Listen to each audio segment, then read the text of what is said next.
अभी जो ऑपरेशंस हैं एक्चुअली सरकार को ये ऑपरेशंस अभी रोक देनी चाहिए। भाजपा के द्वारा भी ये कहा जा रहा था कि हम लोग शांति वार्ता करना चाहेंगे। वो एक ज़्यादा व्यापक विचारधारा है और देश के वो अनेक इलाकों में है। जब तक न्याय नहीं होगा तब तक शांति नहीं आ सकती है।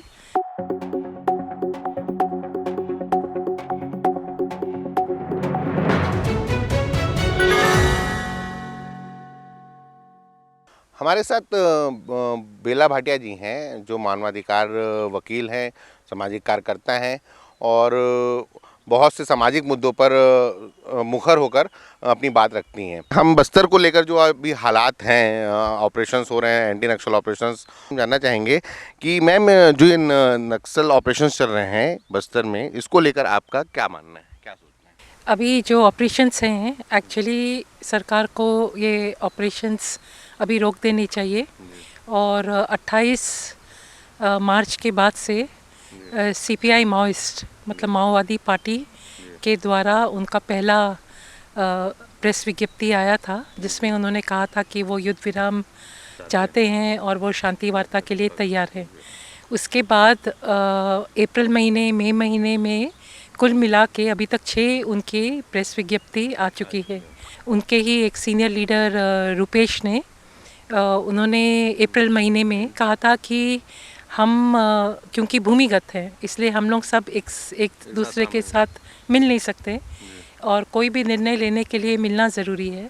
तो इसलिए वो कह रहे थे कि पहले तो हम 6 महीने का मांग रहे थे सीज़ फायर, तो अभी भी कम से कम 1 महीने का सीज़ फायर हो तो हम लोग मिलकर बात कर सकें। और दूसरा उन्होंने कहा कि इसके बावजूद हमने हमारे कार्डर्स को ये कह दिया है कि आप लोग अपनी तरफ से आगे बढ़कर कोई भी ये हथियारबंद कार्यवाही नहीं करेंगे।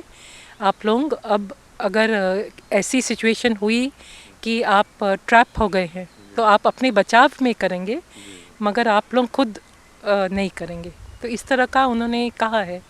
तो जिसको अगर हम देखें तो उसका मतलब है वो एक यूनिलैटरल सीज़ फायर होता है ना। तो अपनी तरफ से मुझे लगता है ये बहुत बड़ी बात है कि उनकी तरफ से आ गई है बात। और जब हम जानते हैं, याद करें हम लोग कि जब इलेक्शंस हो रहे थे, चुनाव के पूर्व ये कहा जा रहा था कि भाजपा के द्वारा भी ये कहा जा रहा था कि हम लोग शांति वार्ता करना चाहेंगे। तो अब जब ये बात आ रही है उनके द्वारा तो फिर ऑपरेशंस क्यों चलाए जा रहे हैं? नक्सलियों से किसी भी तरह की शांति वार्ता की कोई गुंजाइश है, बची है गुंजाइश? नहीं, गुंजाइश ज़रूर बची है क्योंकि वो एक केवल बस्तर संभाग के मतलब में ही लिमिटेड माओवादी नहीं है। वो एक ज़्यादा व्यापक विचारधारा है और देश के वो अनेक इलाकों में है।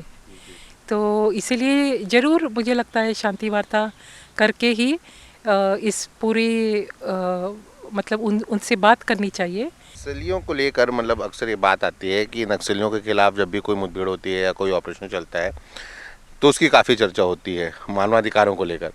वही जब नक्सली हिंसा करते हैं तो ये मानवाधिकार की बात नहीं उठती है। तो नहीं, मुझे लगता है कि मानव अधिकार संगठन में बहुत जो मानव अधिकार आंदोलन है उसमें कई संगठन हैं मानव अधिकार के और कई ऐसा मानते हुए कि स्टेट वायलेंस को और प्राइवेट वायलेंस को, मतलब माओवादियों की वायलेंस को प्राइवेट वायलेंस कहेंगे, इसको इक्वेट नहीं करना चाहिए। इसके बावजूद ये मानते हुए भी कई लोग और मतलब माओइस्ट हिंसा से भी जो मानव अधिकार के मुद्दे उठते हैं वो उठाते हैं, ऐसी बात नहीं है नहीं उठाते हैं। तो मैं भी मानव अधिकार आंदोलन के उसी खेमे को बिलोंग करती हूँ कि जो इसमें मानता है कि माओवादी हिंसा से भी जो भी मानवाधिकार के हनन के मुद्दे उठे उनको भी उठाना जरूरी है। क्या लगता है कि नक्सली सशस्त्र इंडियन स्टेट से लड़ने के मतलब लड़ने का दम है उनमें, सशस्त्र लड़ाई के दम है क्या? नहीं, देखिए उसमें उनका ये मानना था शुरू से कि क्योंकि जो भी पुलिस है सरकार की, जो भी मतलब लोकतंत्र की जो भी पुलिस है, जब तक वो गरीब के लिए भी, गरीब के अधिकारों के लिए भी ना खड़ी हो तो वो उसको वो लोग का कहना था कि वो शासक वर्ग की पुलिस है। तो और उनका ये मानना था कि केवल जो शासन कर रहा है उसको एक तरह से शस्त्र चलाने का उसको ये नहीं होना चाहिए, मोनोपोली नहीं होना चाहिए। संवैधानिक अधिकार नहीं होना हाँ, मतलब केवल उन्हीं को, क्योंकि अभी क्या है कि अगर हम देखें तो जैसे ज़मींदार वर्ग जो अभी भी हैं कई इलाकों में है, तो उनका भी प्राइवेट आर्मी उनके भी है। उसी तरह जो मेन स्ट्रीम पॉलिटिकल पार्टीज़ भी हैं उनके भी मतलब प्राइवेट कोई ना कोई उनका भी है, उनके संरक्षण के लिए और ये सब के लिए वो लोग भी इस्तेमाल करते हैं। तो इनका इनका ये लोग का केवल क्या है कि ये लोग चुप कर नहीं करते हैं, ये खुला करते हैं।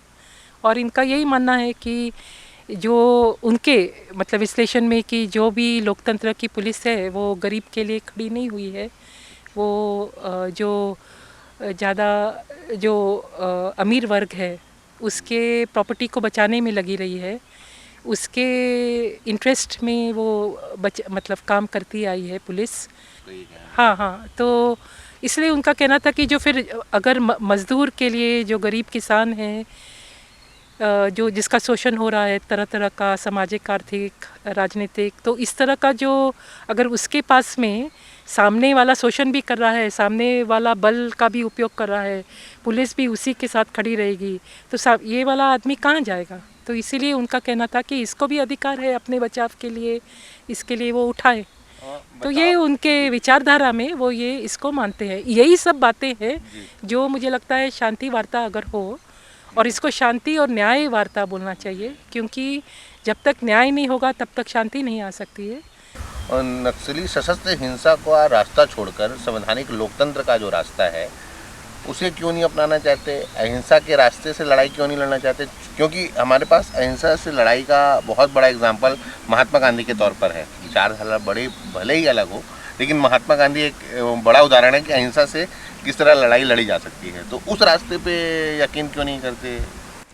नहीं, करते भी हैं, क्योंकि देखिए नक्सलवादी आंदोलन में बहुत पार्टीज हैं। हाँ बिल्कुल। हाँ, सीपीआई माओइस्ट पार्टी एक पार्टी है जो भूमिगत होकर सशस्त्र ये अपना लड़ाई लड़ रही थी, और जो अन्य ऐसी कई नक्सली पार्टीज़ हैं जैसे कि माले है, CPI-ML लिबरेशन है ना, तो वो तो चुनाव भी लड़ती है ना। अभी हमने एक दो दिन पहले पढ़ा कि लाल निशान पार्टी का भी माले में विलय ये हो गया है ना, वो लोग भी मिल गए हैं। तो इस तरह से तो नक्सली जो आंदोलन में बहुत पार्टीज़ हैं, और उनमें से ज़्यादातर पार्टीज़ तो ऐसी हैं जो भूमिगत नहीं हैं, वो खुली लड़ाइयाँ ही लड़ रही हैं। बस्तर की जो ताज़ा घटनाएं हैं उसको लेकर सामाजिक कार्यकर्ता या समाज के लिए काम करने वाला जो वर्ग है वो क्या सोचता है, वो किस तरह की मतलब उसमें जाना चाहेगा कि मतलब जो मतलब बस्तर में जो ऑपरेशंस जो हो रहे हैं उसको लेकर उनका क्या मानना है? देखिए, इसमें ऐसा है कि बस्तर के जो मतलब जब भी कोई बहुत बड़ा कुछ फर्जी मुठभेड़ ये सब होता है, बहुत आदिवासी लोग मारे जाते हैं या बहुत कोई महिलाओं पर कुछ सेक्सुअल असॉल्ट होता है, इस तरह के कोई भी बड़े जब भी ये वारदात होती है तो ज़रूर सब कोई उठते हैं, जाके जांच करते हैं और उस पर अपना बयान देते हैं। मगर नहीं तो क्या है कि एक तरह से मतलब इस तरह के बड़ी चीज़ें जब होती हैं तब तो आते हैं लोग सामने, मगर नहीं तो क्या हुआ है कि बस्तर में इतना सब कुछ हो रहा है और इतने सालों से, अभी 2 दशक हो रहे हैं, तो कहीं ना कहीं एक तरह से लोग आदी भी हो गए हैं, है ना। जब तक उनके खुद के जीवन को फ़र्क नहीं पड़ता है तो ये है कि अंदर के इलाके में हो रहा है, तो इसलिए वो लोग मतलब जैसे नहीं, हाँ, दूर से क्रिकेट मैच जैसे देख रहे होते हैं कि अभी इसका 1 विकेट डाउन हुआ, अभी इसका ये, इस तरह से थोड़ा बहुत हो जाता है ना, उनके लिए वो दूर की बात हो जाती है। मतलब जो अभी अपने पर नहीं है इसलिए लोग शांत बैठे हैं। हाँ हाँ, मतलब जितना नहीं तो वो भी आदिवासी हैं, जैसे शहरों में भी जो रह रहे हैं, बहुत इधर में भी मतलब गैर आदिवासी भी हैं पर आदिवासी भी हैं, मगर जो पढ़ा लिखा आदिवासी है जो कई बार एक तरह से विभाजित भी हो गया होता है, क्योंकि वो अक्सर कांग्रेस में गया होता है या बीजेपी में गया होता है, या वो सरकार की नौकरी में होता है, तो कई बार उसको ये अंदर के गांव में जो चल रहा होता है वो, हाँ, उससे फिर वो अपने आप को, हाँ, काट लेता है, ऐसा होता है। बसवराजू के शव को लेकर जो घटनाक्रम हुआ, उस पर आपकी क्या टिप्पणी? देखिए, इसमें ये बहुत दुख की बात है कि उन्होंने ये 5 लोगों के शव, जिसमें बसवराजू थे और एक वहीं आंध्र प्रदेश के पास में ही चिराला में एक और नवीन का शव था, फिर आंध्र प्रदेश से ही एक महिला का शव था। इस तरह से मतलब टोटल 5 में से 2 महिलाएं थी, संगीता और भूमिका, और एक वारंगल से एक ये राकेश उर्फ विवेक। हाँ, इस तरह से करके 5 थे। तो इसमें ऐसा है कि ये मैं वारंगल वाले परिवार के साथ, वो दलित परिवार है, मैं उस परिवार के साथ में वहाँ पे 23 तारीख से थी, 23 तारीख की 12 बजे से, और 27 तारीख तक कुछ भी सरकार ने उनको कोई जवाब नहीं दिया। फिर एक एक करके हर दिन दूसरे परिवार आते रहे, अपने साथ दूर दूर से वो बहुत भारी खर्चा करके फ्रीज़र एम्बुलेंस लाए, 30-30 हज़ार 50 हज़ार इस तरह का खर्चा करके लाए हैं। और मैं दोबारा बोलना चाहूँगी कि ये कोई बहुत अमीर परिवार नहीं है। इनमें से 5 में से 2 दलित हैं, 2 ओबीसी हैं। हाँ, तो ऐसे मतलब ये लोग भी निम्न परिवार के ही थे, मगर इसमें ऐसा था कि ये लोग अपने परिजन को कई सालों से नहीं देखे थे। तो जैसे अगर बसवराजू का उदाहरण ले तो 45 साल हो गए थे, और उनकी माँ अभी भी जीवित हैं, और उनके 2 भाई हैं, तो वो लोग 45 साल से बसवराजू को नहीं देखे हैं। उसी तरह वो नवीन जो है उसको भी 30 साल से नहीं देखे थे, और बाकियों का भी इसी तरह से था। वो विवेक जो वारंगल वाला, वो भी 2016 से गया हुआ है। तो अभी क्या होता है कि जो परिवार है वो तो सिविलियन है, वो तो माओवादी नहीं है, हाँ, वो तो आम जिंदगी अपना जी रहा है। अब उसका एक जन वो चला गया ये इस क्रांतिकारी इसमें, और वो मारा गया, वो न्यूज़ में पढ़े, तब उनके मन में हुआ कि हम अपना व्यक्ति का शव ले आए, है ना, उसको अब तो वो घर आ जाए वापस। और जब इन सब से मैंने पूछा कि क्या वो बीच में कभी कभी आते थे क्या, तो यही पता चला कि नहीं आए, कभी नहीं आए। हाँ, इस तरह का था। कोई एक दो जन बोले कि हाँ, बहन की शादी में एक बार 1 दिन के लिए आए थे कोई, पर नहीं तो यही बोले कि कोई नहीं आए, पीछे मुड़कर एक तरह से वो दिखे ही नहीं, ये सभी 5 जन। तो अभी क्या है कि परिवार के अंदर ये बहुत एक तो ये मतलब परिवार की जो भी जिसको बोलेंगे भावनाएं, हाँ, और जो भी उनका लगाव है, एक तो वो बात है। दूसरा इसमें अधिकार की भी बात है, क्योंकि हम लोग के संविधान का जो अनुच्छेद 21 है, उसमें जीवित व्यक्ति ही नहीं मगर एक मृत व्यक्ति के लिए भी उसके भी अधिकार हैं। तो उसका जो बॉडी होता है उसको एक तो सम्मान से, मतलब डिग्निटी से उसको, मतलब उसको भी राइट टू डिग्निटी है, और दूसरा कि उसका अंतिम संस्कार हो, उसके जो भी उसका रीति रिवाज है, जिस भी वो समाज से आता हो उसके मुताबिक हो। उसके परिवार को भी अधिकार है कि अपने शव को वो अपने रीति रिवाज से करे। ये सब मतलब एक मानव अधिकार का जो फ्रेमवर्क है उसमें ये लिखा गया है। और इस संदर्भ में कई कानून में अगर हम झांक कर देखते हैं तो हमें कुछ जजमेंट्स भी मिल जाते हैं। जैसे एक जजमेंट कुछ साल पहलों का था जिसमें कोई आतंकवादी कि इसी तरह शव की बात हो रही थी, तो उसमें भी था कि उसके परिवार के लिए भी था कि उसको भी ये अधिकार है अपने मतलब जिसको घोषित किया गया है एक आतंकवादी, चाहे टेररिस्ट या जो भी आपने घोषित किया हो स्टेट ने, मगर उसका भी परिवार को अधिकार है। इस तरह से आप अगर देखने जाएंगे तो आपको जजमेंट्स भी मिल जाते हैं। एक बस्तर के विकास की बहुत ज़्यादा चर्चा होती है। विकास की बात करें तो बस्तर में अगर इस तरह जो हिंसा चल रही थी, इस तरह अगर हिंसा चलती रही तो बस्तर का विकास कैसे होगा? और क्या कोई सरकारों को किन रोड पे काम करना चाहिए कि बस्तर में डेवलपमेंट हो? आपकी इस पर आखिरी सवाल है। देखिए, बस्तर में डेवलपमेंट मुझे लगता है बंदूक के साए में डेवलपमेंट नहीं हो सकता है। इसलिए मैं सबसे पहले यही मेरा अपील है कि ये जो हम चीज़ बार बार बोलते आए हैं वो फिर से बोलेंगे कि कृपया करके आप युद्ध विराम करिए, आप शांति वार्ता करिए, बोलने का रास्ता कभी नहीं छोड़ना चाहिए, बातचीत का रास्ता नहीं छोड़ना चाहिए। वो आप बात करें और टेबल पर आएँ, हाँ, खुली चर्चा हो आमने सामने। और साथ साथ में मैं सरकार को ये बोलूँगी कि आप कृपा करके कोई भी कानून मत तोड़िए, चाहे वो पेशा कानून हो, चाहे वो फॉरेस्ट राइट्स एक्ट हो। जो ये आदिवासी बहुमूल्य क्षेत्र है, ये 5वीं अनुसूची का क्षेत्र है, इससे संबंधित सभी जो कानून हैं वो आदिवासियों की बचाव के लिए और विकास के लिए और स्वराज के लिए है।